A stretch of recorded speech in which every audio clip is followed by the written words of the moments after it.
Kia ora te whānau. So every great designer, innovator or creative at some stage has been misunderstood by their clients, by themselves, by the industry, or even by their whānau.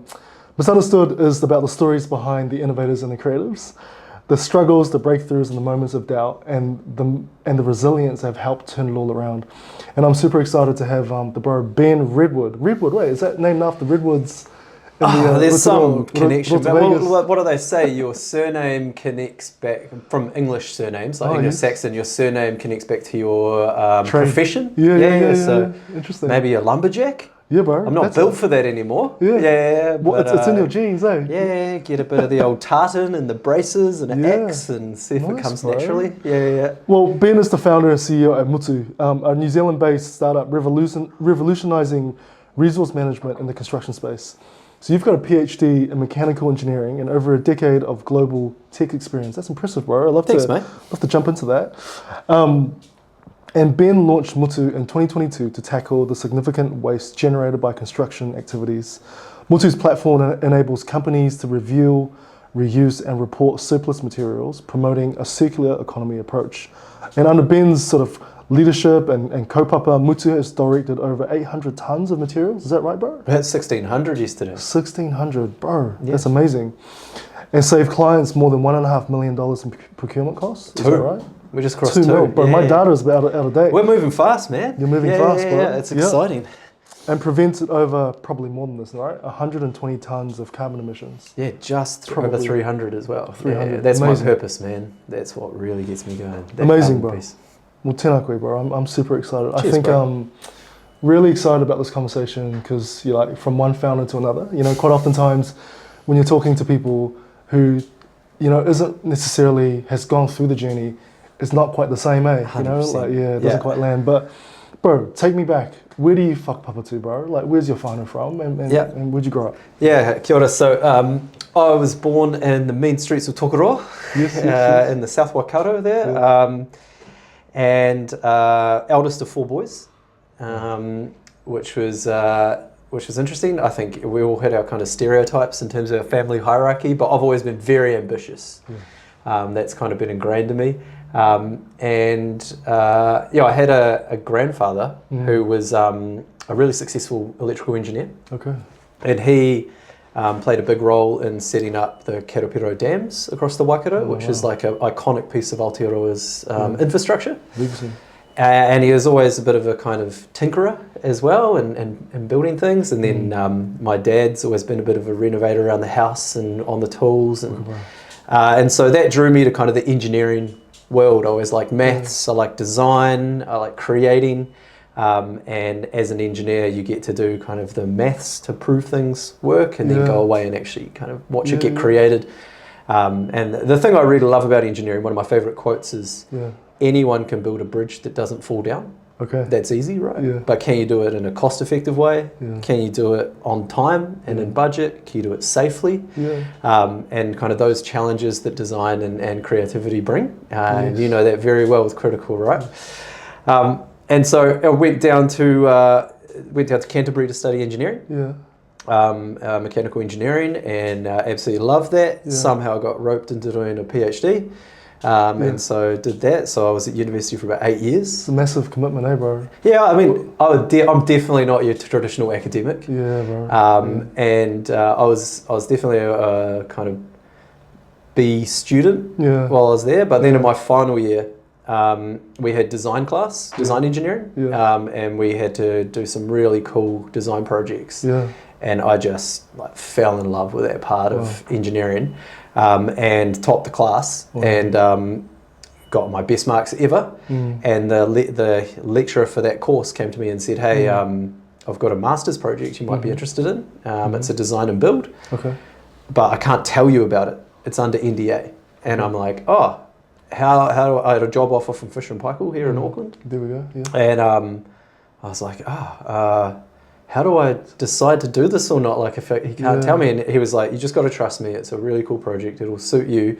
But I just need to get like a sign of interest, and then we'll get you to sign the form, and then I'll kind of pitch it to you.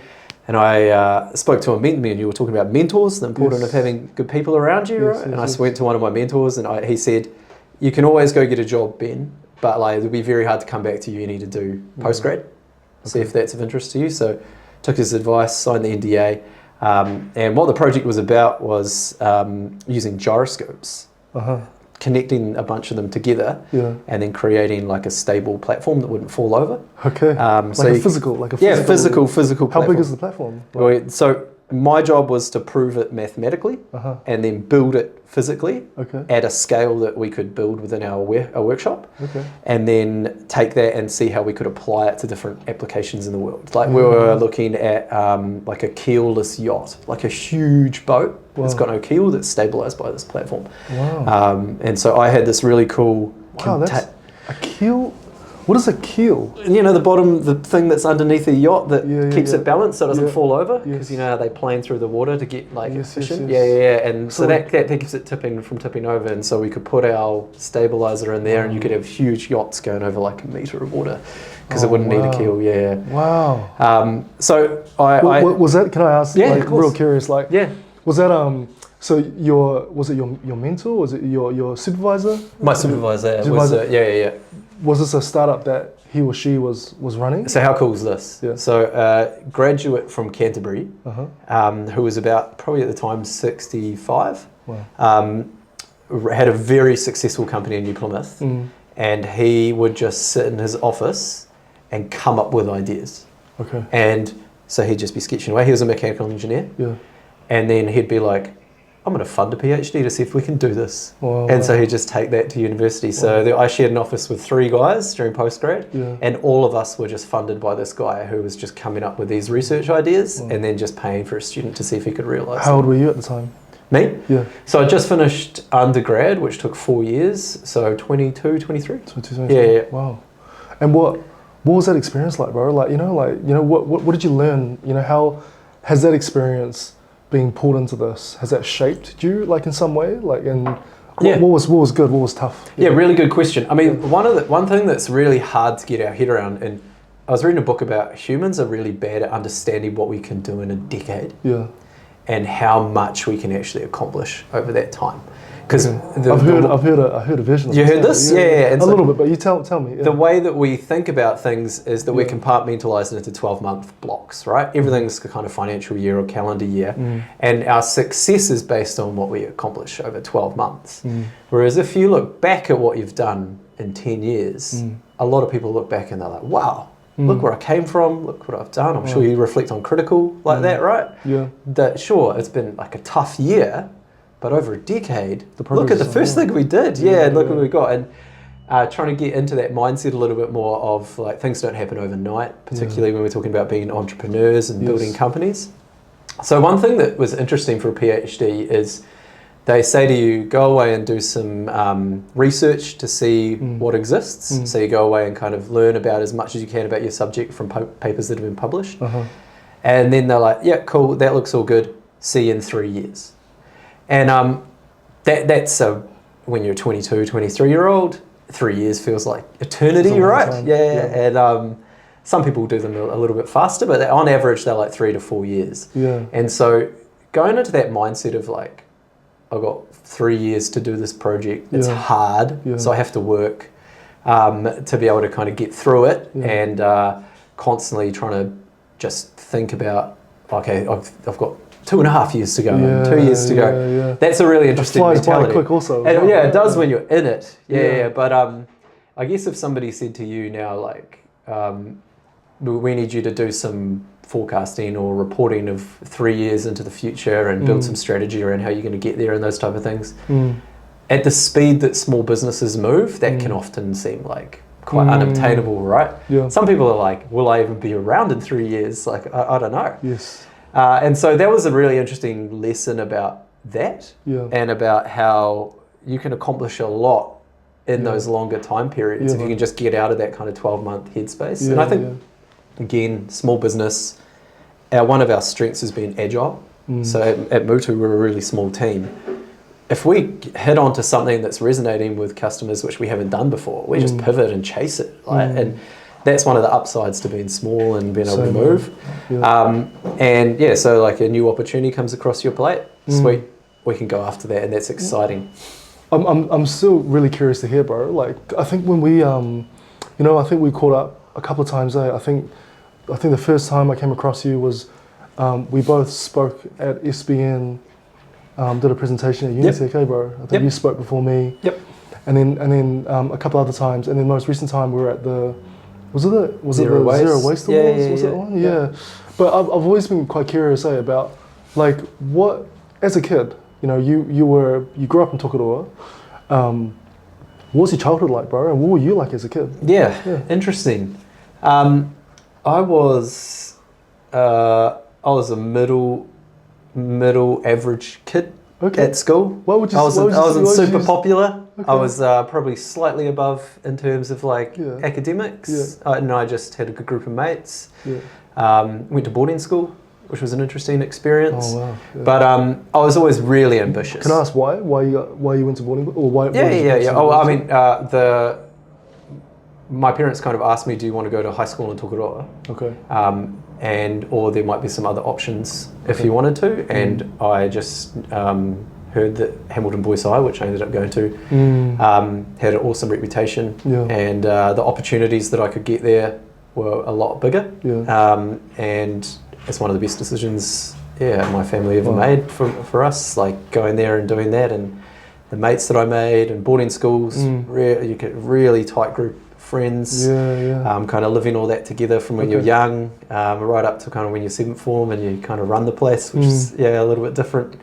So no, that for me was like a big turning point to make that decision, and I think it was hard when you're young to go and do that, but just those opportunities and what that brought about. So I'd imagine you had to be quite independent quite quickly, bro. The camaraderie you get is really important, right? And you go into your social circles really, really quickly. And even I had good mates who were what we call day boys, who were just going to the school normally, but still loved really enjoyed spending time with them. But you could, that core group of boarders really kind of stick together and hang together. Would you say as sort of a young fella, was there anything about was there anything about your parents or your upbringing that have led you to where you are today, bro, in terms of entrepreneurship or even engineering for yourself? I think part of that would be, so my mum's a teacher. Well, both my parents are retired now, but my mum was a teacher and my dad was a fitter and turner, which is just a machinist. Yes. And they, with a relatively big family, we never had heaps of money. And so trying to think about how I could break that cycle, what's a pathway for me for getting financial independence. And somebody said to me, it's really hard to salary yourself rich, which I think is true. But then starting your own business comes with a lot of risk as well. And so, I think ownership is really key to wealth and getting that financial freedom. So I think that was a big incentive for me when I was younger, is trying to figure out how to be able to do that. And then as I got older and had kids, it was what do I want my legacy to be? What gives me purpose? What's something that I'd really proudly tell my boys I do? And what's something when I tell people about it, I'm really proud of what I'm talking about. And so let's stop making money for other people and see if I can do something that is purpose driven and gives me motivation and also has some financial upside as well. Bro, I can empathise with part of that story. Our whānau, we were Chinese immigrants, came to Aotearoa. My parents were that they were that generation. They grew up pretty poor. It was sort of it was the end of the Cultural Revolution. There was a little bit of instability in the government, but my parents were that first generation. Mum and dad grew up, right? Eating meat was rare. They didn't get to eat meat that much. They only ate it maybe during birthdays. When big occasions happened with entire families, that was it. My mum used to tell me I don't know, my mum was telling me the story. We'll tell you anyway, who cares?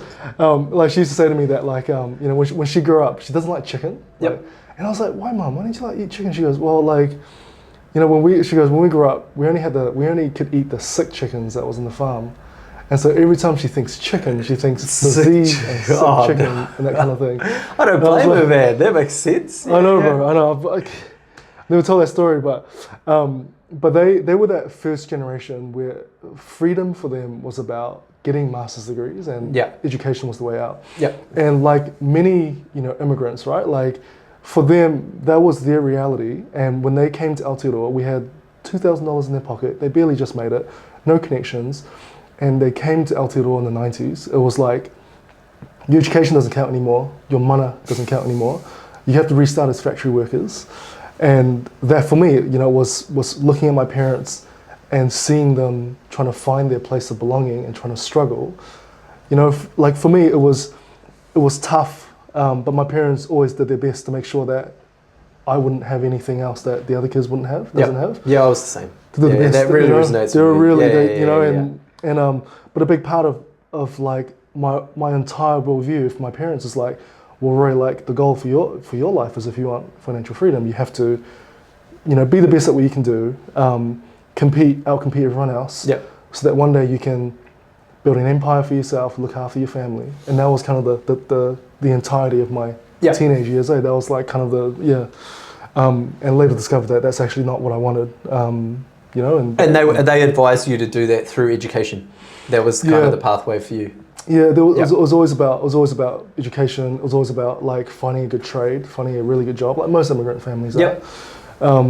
But yeah, I mean, I want to go back into your story a little bit more, bro. But I've got a quick question for you on that then, though. Yeah. So what was your experience like from a business point of view? Did you have anyone around you who owned a business or was running a business? Nah, Did you know what a P&L was? I don't even know what, bro. Yeah. I don't know that entrepreneurship was a thing until I was 23. Yeah. Like I'd say, but like at the same time, like I'd say my dad was the stable one, right? Like my mum was the risk taker. She made all the decisions. Like in part of our whakapapa being Manchurian Chinese was the Manchurians was the first Chinese ethnicity where the matriarch had the power structure at home. Interesting. So they were the original manawahines, bro. All the women made the big decisions, and that is like throughout our whānau, bro. That is like consistent. Wow. My grandma made all the big decisions. Yeah, right. Interesting. My mum made all the big decisions. Blah blah blah. So that's like that shift of power compared to what we're used to here. Yeah. So I'd say, bro, like my dad was the nurturing type, but my mum, like she's always a bit disadvantaged as an immigrant. English is a second language. Yeah. But she always had side hustles going on. And I reckon she didn't grow up in a generation where they supported women. Like in her generation, if you're a girl, you get beat down. Like if you were born as a woman, parents would go through abortions. You don't want women, which is why China has this big massive issue, right? Yeah. But she always had the side hustle, and I actually reckon that some of that for me landed. I probably watched what she was doing. She's always buying, we could buy a house, we could flip this, we could do this. She never got as far as to run a business, but that hustle I saw. That's an entrepreneur. It is. 100%. Yeah. That's really interesting, eh? A big thing in our household was around, do what you love. Okay. I think my dad wouldn't mind me saying this, but I don't think he ever loved his job, right? Yeah. And it was just a means to provide for the family. Yeah. And I think he liked the concept of engineering and making things and that tangible, you get satisfaction from building stuff, right? Yeah.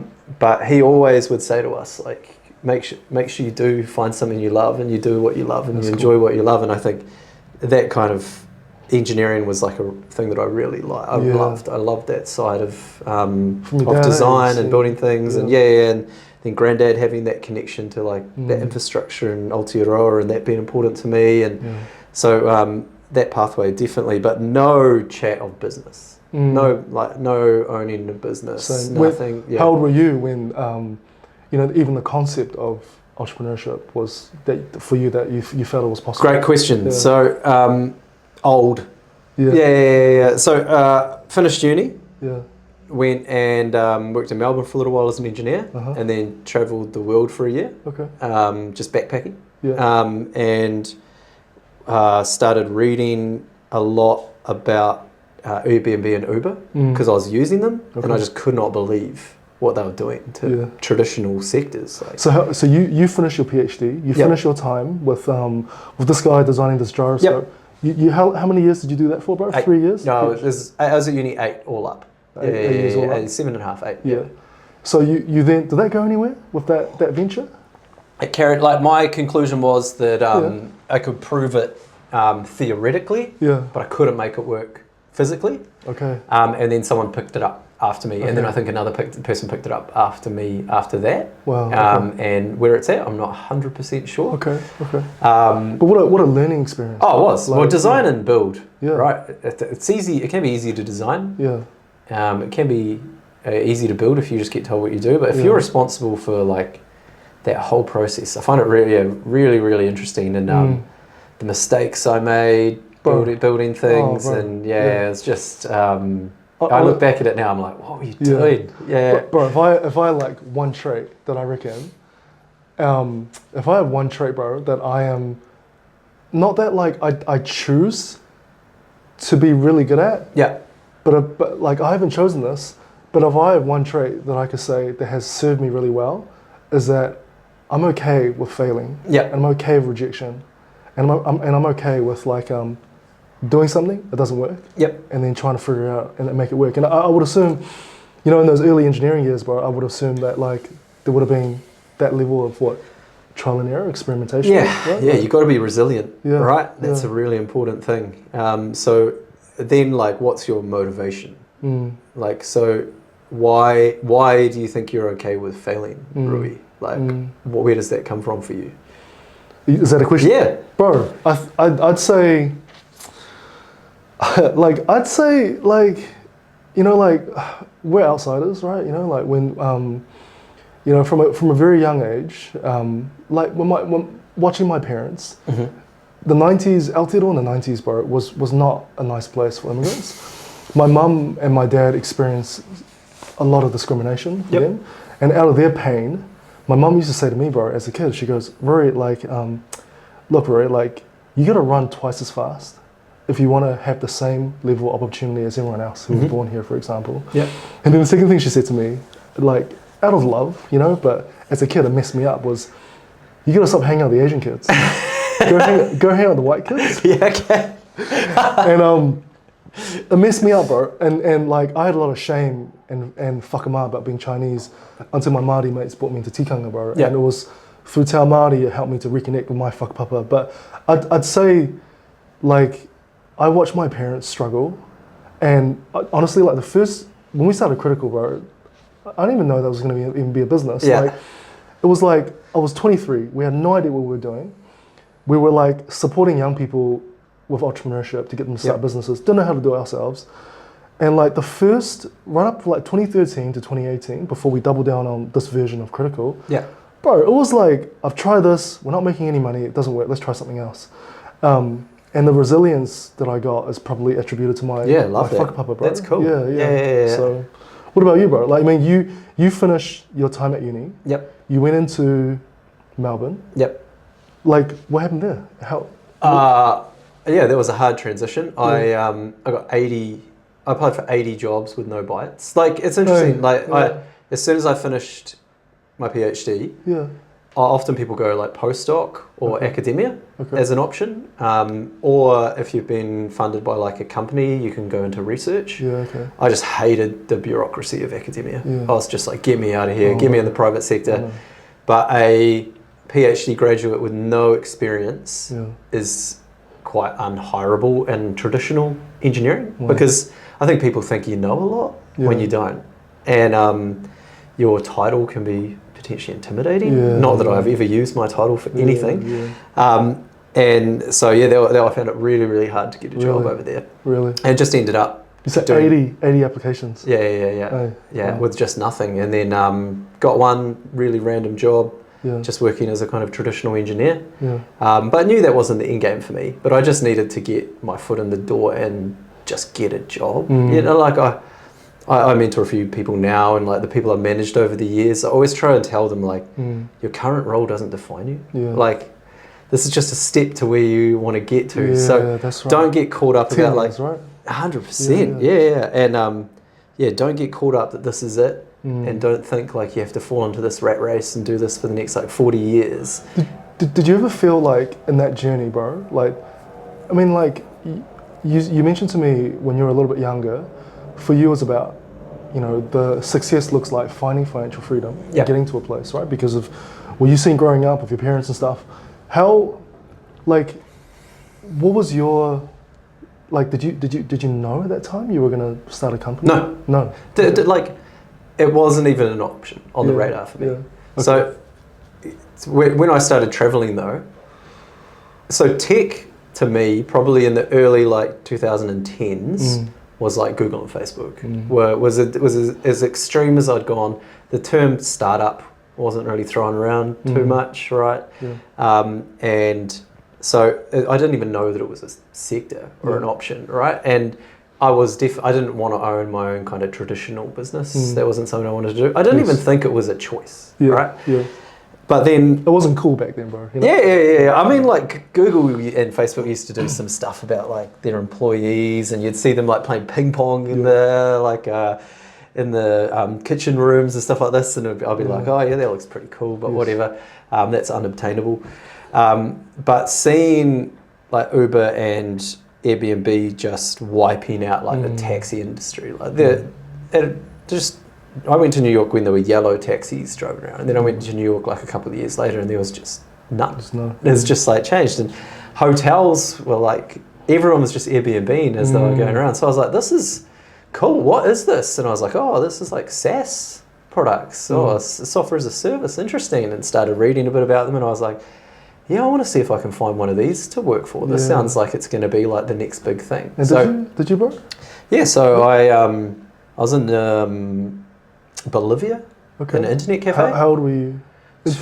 Oh man, 30, 29. 29. Yeah. How do you know, bro? 38. 38. Oh, Yeah, cool. Yeah, cool. And we're pretty similarly aged, bro. I'm 36. So. Oh, nice. Yeah. And did you say internet cafe? You were at an internet cafe in Bolivia. Okay. And when I was traveling, basically said we'll just travel until we've got no money left, but not work. Yeah. And had a bunch of countries and continents I wanted to hit as we were going around, and saw that maybe I need to get a job at some point, so just jumped on, and I found this tech company in Amsterdam that was a marketplace, which was what I liked about Uber and Airbnb. I thought this kind of marketplace concept is really cool. Okay. But they were doing it with manufacturing. Okay. And so that was my engineering background. And I was like, whoa, I know this. And they were like, they're looking for an engineer. And so they were like, we're a bunch of software geeks, but we need a mechanical engineer to come and figure out how to sell to our target market. Wow. And I was like, oh, this is pretty cool. Had been through Amsterdam while I was traveling and visited friends who were Kiwis, already lived there. And they showed me what an amazing city it was. And so did a job interview in Argentina. Yeah. And then got offered the job while I was in Namibia. Yeah. And hopped in. It was like, oh yeah, cool, I've got to go start making some money. Yeah. So jumped in a plane, flew, landed in Amsterdam with $17 in my bank account. Nowhere to stay. Full bed, backpack. Were you married? Did you have Yeah. Full backpack and just rocked up to the office like 4 days before I was meant to start. Wow. And I was like, hey, I start here on Monday. Yeah. I got nowhere to sleep tonight. And they were just like, oh, okay. And they gave me a 3-month advance on my salary and put me up in a hotel for a month. And I was like, I'm going to bust my ass for this company. Wow. Like without even really knowing me, they've just gone straight out on a limb to like support me. So I was one of the, I think, within the first 20 employees. We were on the top floor of an incubator. Got taken in as what was called like the technical marketing engineer. So my job was to figure out how do we create content that resonates with our customer base. Interesting. And then provide some like technical support to like the support team and stuff within our company. And worked there for 5 years.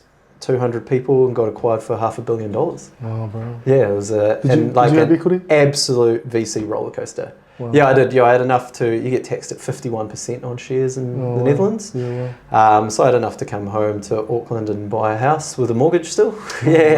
But there was a crazy learning curve. Like just the speed, doing like 20 mil euro rounds and just like growing the team super fast. And just one of those situations where we just had to be first. And so we had to go fast.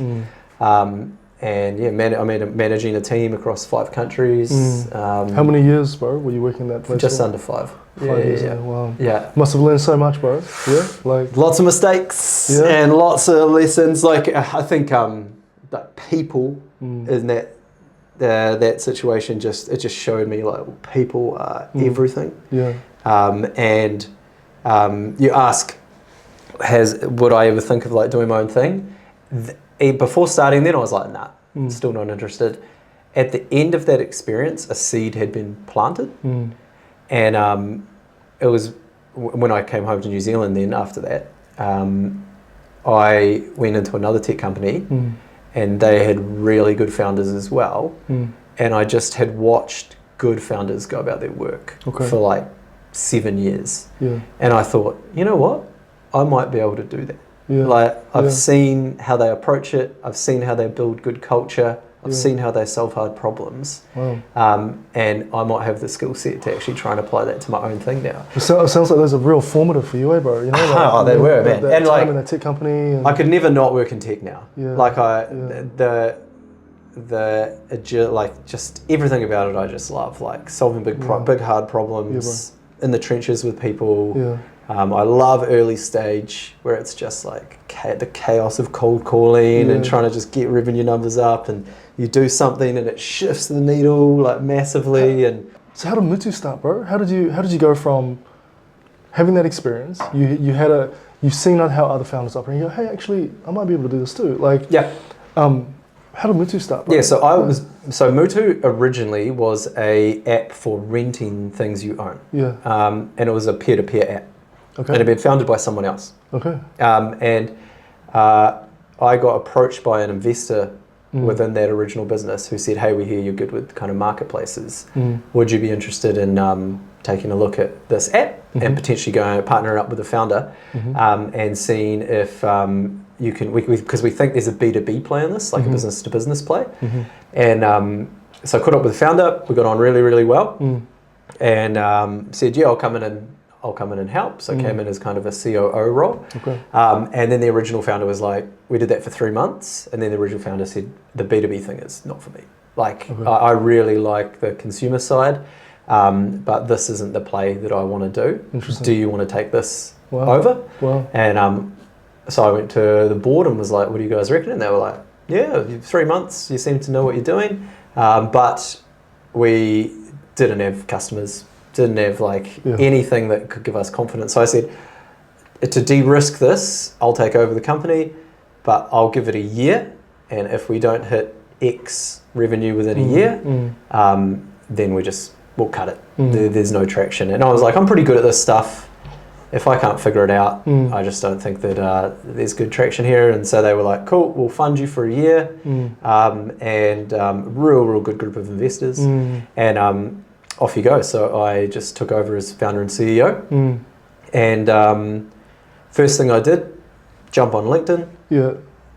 Scrape it with anyone who has asset manager, sustainability, procurement in their job title. Yeah. Got 500 names. Sent it to Upwork to enrich with phone numbers for me. Just started calling people and being like, hey, I've got this app. Yeah. How would you use it? How much would you pay for it? And just hammering the phones trying to get some data. Okay. In that year, how many phone calls were you doing, bro? Like per day? Yeah. Roughly? Yeah. Like 50 to 100 a week, every week. 50 to 100 a week? Yeah, easy. Yeah. And then trying to close deals and do all the founder stuff you have to do on the side as well. Yeah. And so I got through those in a month, and from that became a very clear play in construction. And so you would jump on the phone with this. Were you asking for feedback? Were you asking for scripts? I'd be like, hey, I'm a university student. Yeah. I'm doing a research project because I learned that disarmed people really quickly instead of you trying to sell them a product. Okay. And I was just doing research. Yeah. I wasn't actually trying to close deals in that. Yeah. And so I could build these really strong pie charts around asking the same questions every time that just gave me clear trends about what we should be doing. Interesting. In terms of price bracket. What were some of the questions that you'd be asking, bro? So it was first of all, so I'd explain what Mutu did, and then I'd say, could you use this? And then I would ask, what do you do with stuff when you don't need it currently? And then I'd ask, how much would you pay for this. And yeah, just like who would do this in your team, those kind of questions, and just trying to figure out like who were the champions that would do this, how much could I charge for subscriptions, and out of that just came like a strategy of what we should do with the business. Yeah. But it's a hustle, man. I mean, I still do cold calls now, and I still hate them. I've done thousands in my career, and I still just got to like slap my face and be like, "Come on, Ben, Wolf of Wall Street, like let's go." Pick up the phone, and someone's like, "Piss off, don't call me." I'm like, "Oh man, this is why I don't like doing these." But then you get people on the phone, and they're like, "Oh, that sounds really cool. Let's do it." Yeah. Wow. So taking that kind of like pretending to be a university student definitely made that easier because it's not like a sell. People don't feel like, and they're like, "Oh yeah, sweet, I can waste 10 minutes but not doing my job by helping out a university student." So, but the big thing that was going on then was that we were seeing the rise of broader outcomes in tenders in construction, and so historically, I mean, there's always been a risk element in the tendering process for construction, right? Where you've had to demonstrate how, as a contractor, you could mitigate risk, and that'd be around what is your health and safety processes, show examples of similar work you've done. Are you bringing your own staff? Are you bringing your own equipment? Like these kind of stories.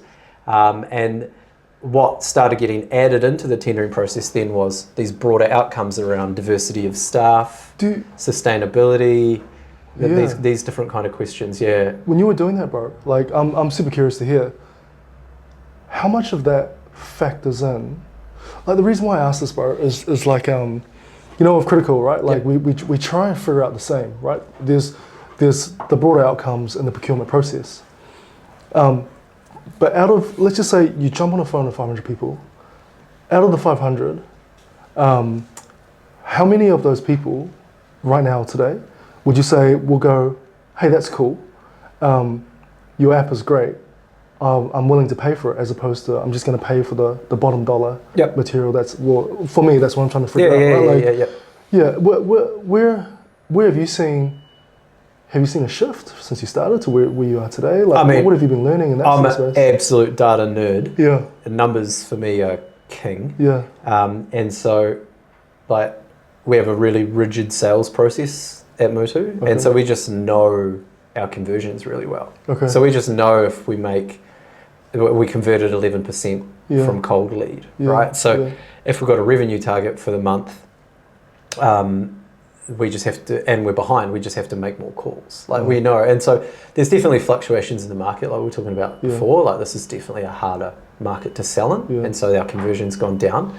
But if we know those. We know those numbers. What is your ideal conversion rate, bro? For for Mutu, like people that go, "Yep, cool, I'm keen to give it a go." Yeah, like I mean, 11 is something we're pretty proud of, and that's from cold call to customer. Yeah. And it increases at different stages. So once we get contracts in front of people, it's 50% of the time they actually close over. Yeah. But again, because I'm a risk averse person, and I'm not super entrepreneurial, I want to know how I can manage that risk. What do you say? And the way I manage that is by understanding my sales funnel really well, right? So I just know what activities I need to do to get back on track. Yeah. Does that make sense? Yeah. I think so, bro. Like I feel like I'm only pretty young in that journey, how to figure out that really well. Yeah. Like with critical, the architects and designers, they take the product, they specify it into a drawing. Yep. But it's not until the construction phase has started, it's ultimately the builder or the joiner who pays for the panels. Interesting. Under the decision of the designers. You might have made that decision like, it could be 2 weeks, 3 weeks, 3 months, or like a year ago, sort of thing, eh? And I'm trying to figure out like, how do I track conversion rates in that regard as well, when there's such a long sort of a sales cycle? Yeah, it's, I mean, my advice is track everything now, and then some trends will come out. But like with a software subscription product, it's much easier. Yeah. We don't have that kind of, I mean, there's always a timing factor, but if I ring up a construction director and get them on a good day, they can sign up like straight away. Straight off the first call or straight off the first meeting, right? Interesting. And so, or you just put leads into the machine, do the calls, book demos with them, get a proposal in front of them, get a contract in front of them, set them up as a customer afterwards. And understanding how things convert at each of those stages and where you need to put your energy. Is it, okay, we've got a really strong pipeline, so let's focus on closing deals this month, or, oh shit, we don't have much in the sales pipeline, let's make a bunch of calls and kind of catch up. Wow. Gives us a bit of control over kind of how you approach that sales and how you approach that. Yeah, and it's interesting when you mention the word calls, like, like, is calls still by far, for you guys, the most effective sort of method of outreach in construction, and conversion? 100%. In construction, Like they don't open emails. Like they get too many. Yeah. Do you follow up the call with an email? Yeah. What is it? Like it used to take 7 touch points to convert someone. Now it's like 24. It's like crazy to get. Like it's exploded in terms of how much information people are getting bombarded with. So, what works best for us now is you go like shake their hand and look them in the eye and be like, let me show you how this works. We're trying to get really visible at a lot of events and sponsoring a lot of things through associations to be like, we're real people and we're here to help you and tell us how we can get involved in your product. But the other great hack with construction is they always answer the phone. Like from numbers they have no idea are calling them, because they get bombarded with calls from subbies and suppliers and stuff all the time. And so you cold call someone and most of the time they pick it up. You cold call someone in an office and they're just like, who the fuck is this? No, I'm not answering that.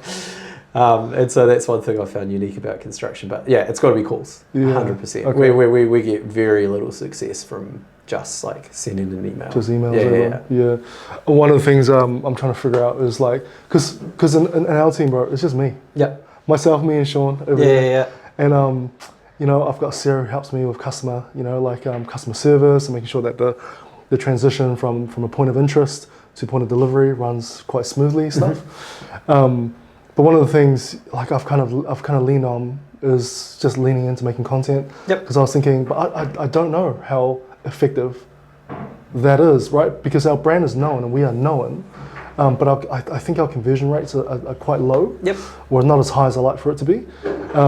So that's one of the things I'm super I'm trying to figure out, mate, we'll kōrero after this and we'll sit down and sales is the thing I love. Like it's for me, it's like it's not magic. It's numbers, right? It's just, and if you can figure out those numbers, you can build a process around that and you can get predictable revenue. And that's as a founder, that's what we want, right? Because then we know what's actually going on. But so I'm on the other end of that. I'm not good at branding content.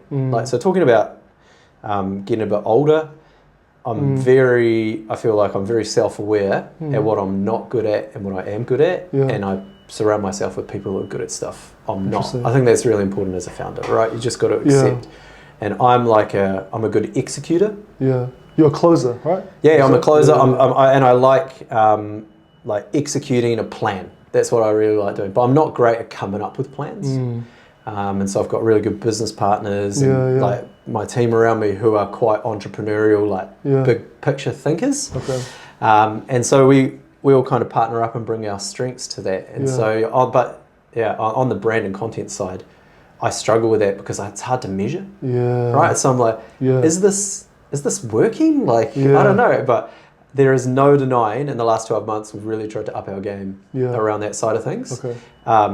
And it's definitely created noise. And so even though I don't know if that's like a sale, for me, the fact that people come up and be like, hey man, I saw you on LinkedIn, I saw your posts on Instagram and this kind of thing, I'm like, okay, that can only be positive because we just got to keep building that and doing that. And there's more and more. I went out for a barbecue with a bunch of mates and kids the other day. And one of my mates who I haven't spoken to in ages, who works in the construction sector, is like, man, you guys are everywhere at the moment. I'm just like, great. That's right. That's what I want to hear. So that intangible kind of stuff, you just have to do, man. But man, I empathize. It's just me as well. Like I'm just I'm on the phones and I'm trying to close the deals. And what's your thing about Mutu into the future, bro? In the next, let's just say in the next 5 years, right? Yeah. Well, let's say 10 years, bro. That's a really nice milestone. 10 years, trying to gauge our progress. I love that thing that you said about like we often overestimate what we can achieve in a year, but we underestimate what we can achieve in 10 years. That's the quote. Yeah, that's the quote. I love that. I love it. Where do you want Mutu, what is the impact you want Mutu to have driven in 10 years' time, and where do you want to take the business? I mean, we just want to be the circular economy tool for every multi-site business in New Zealand. Okay. Like, it doesn't matter who you are, Yeah. if you've got multiple sites and resources that you're throwing out or that still have value, we want to be the tool that everybody just uses before they go to just traditional procurement every single time. So they can just open their phone and get access to anything within their business that they need that's sitting around idle. And at the moment we're doing that in construction, but we're industry agnostic. Like we can healthcare, education, manufacturing, everything where there's just so much lack of visibility.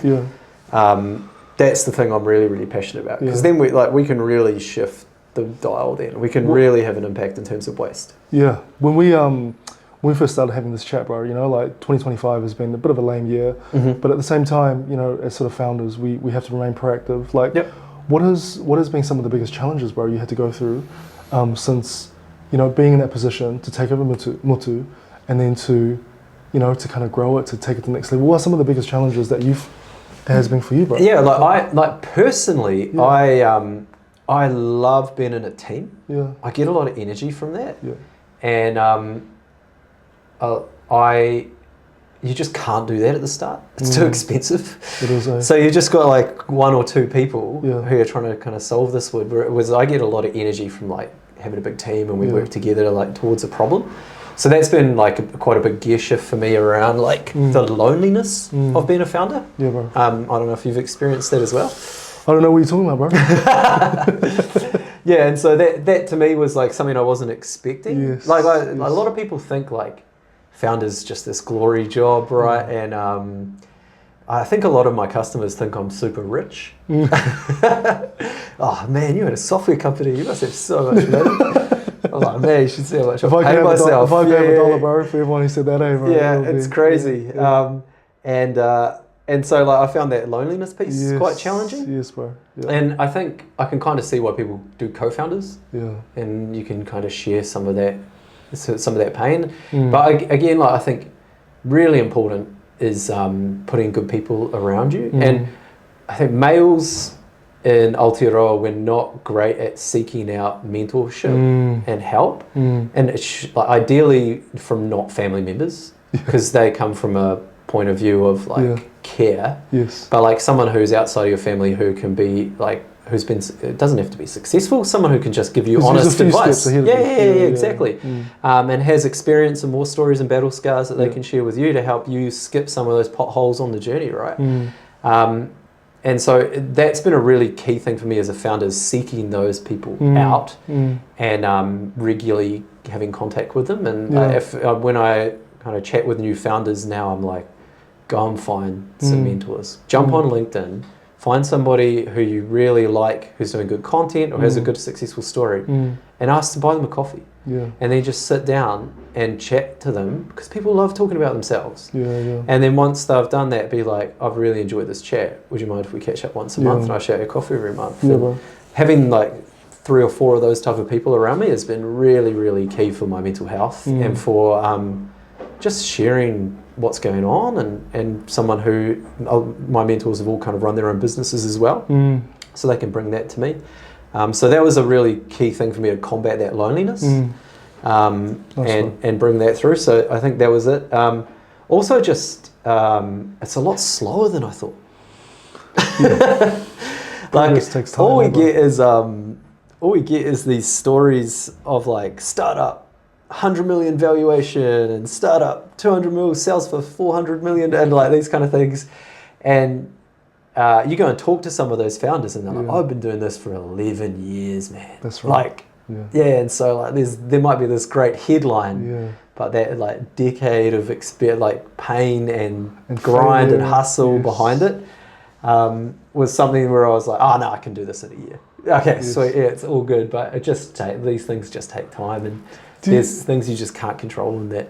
Do you ever feel like, you know, in those moments, bro, like do you ever find yourself in moments of like, just like I don't know if despair is the right word, kind of like, man, why am I doing this? Yeah, like, I do, but one thing that I love about Mutu, and you probably have this with Critical, is the purpose. Yes. And I find it hard working for a bank Yeah. because like now I've realized how important that is to me. Mm. And the journey is hard, right?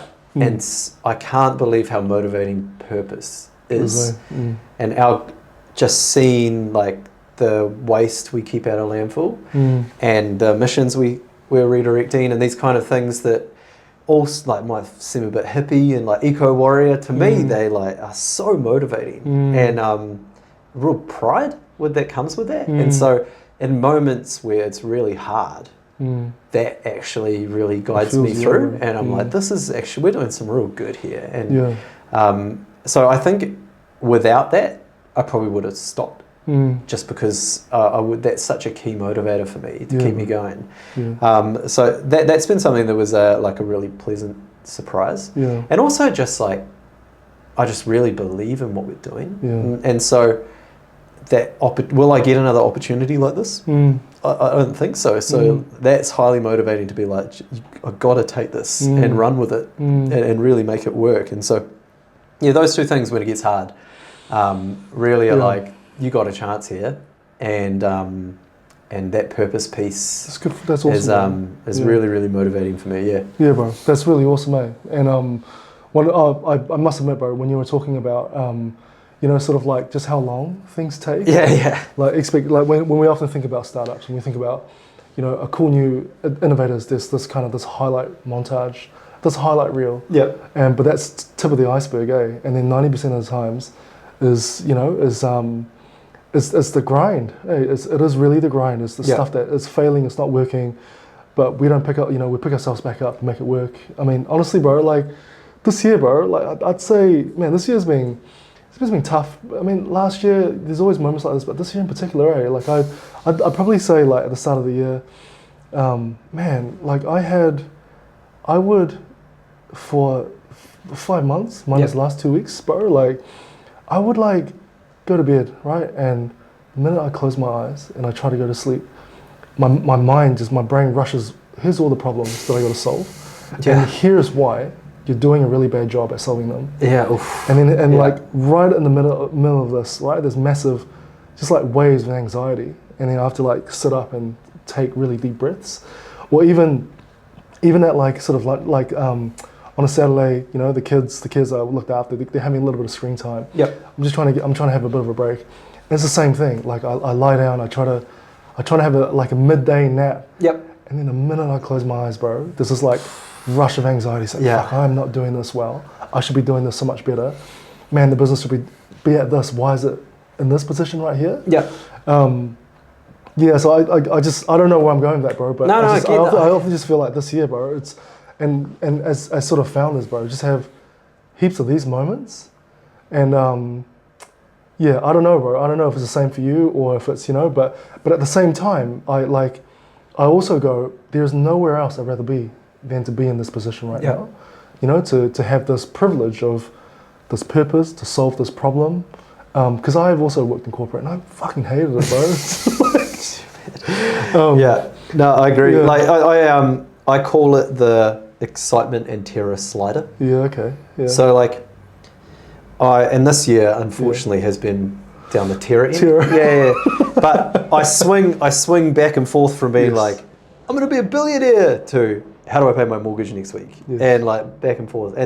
But what I've found is I am the best when I'm actually in the middle, where I have enough fear of failure and like pressure to perform, coupled with enough excitement and wins to like keep me motivated that there's actually something behind there. Because you've got to have wins. Like if you don't have wins, you're done. Like you just cannot carry on going. You can't just constantly lose over and over again. I always say like, you can't hire a salesperson and not let them close deals. They're just never gonna succeed, right? So you got to set people up for success, and it's the same for yourself. And wins can take different formats. Like it doesn't have to be closing a 100K deal, right?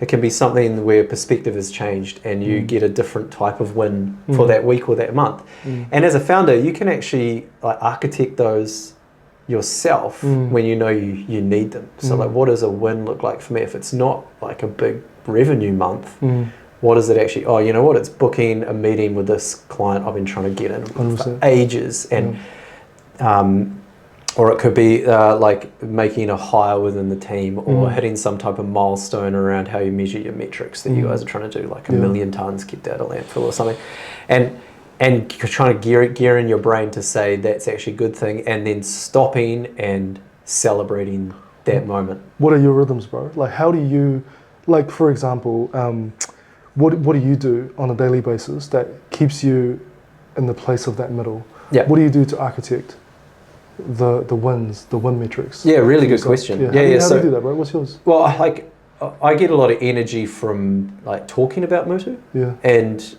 when we're super busy and we're closing a lot of deals, I don't have a lot of time to do that. And at the moment, when the market's really tough and we're not, even though we're trying to like keep sales moving along as much as possible, I have a couple of spaces in my calendar suddenly where I can just go and do stuff like this, or go and present to SBN like we spoke about before, or those kind of things. And I just get such good energy from people coming up to me being like, man, that's cool. Yeah. What an awesome idea. Like, why isn't anyone doing this yet? Like, can't believe the results you guys have got so far.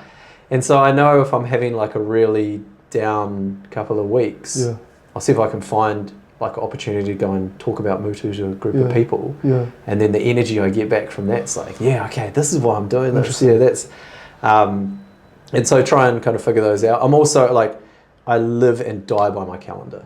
So I really, on a Sunday night, I sit down and I really structure and plan out my week. Okay. And I have a lot of structure around that, and I know what my days are going to entail. Yeah.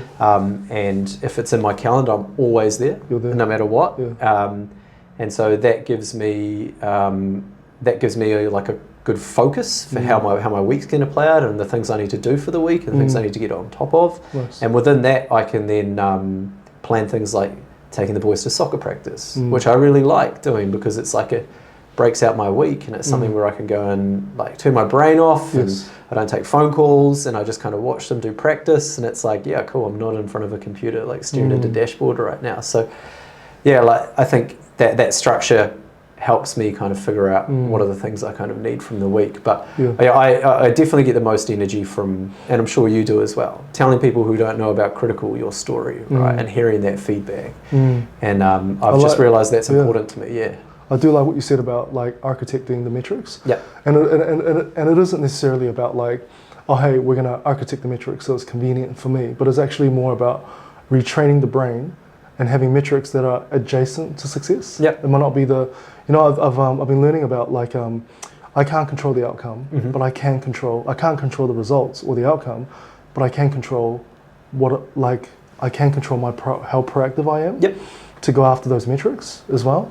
And yeah, it's often that like the more if I put in the work, if I put in the numbers, I think the results will come as well. Yeah, I agree. Yeah, and like that's just a numbers game in that sense. But yeah, you've got to get wins. You can't do it without wins. Yeah. And so if you're not hitting those kind of big numbers you've set, what else can you do around creating wins for yourself so that you're basically architecting like success, right? Yeah, love cool. This is what I need.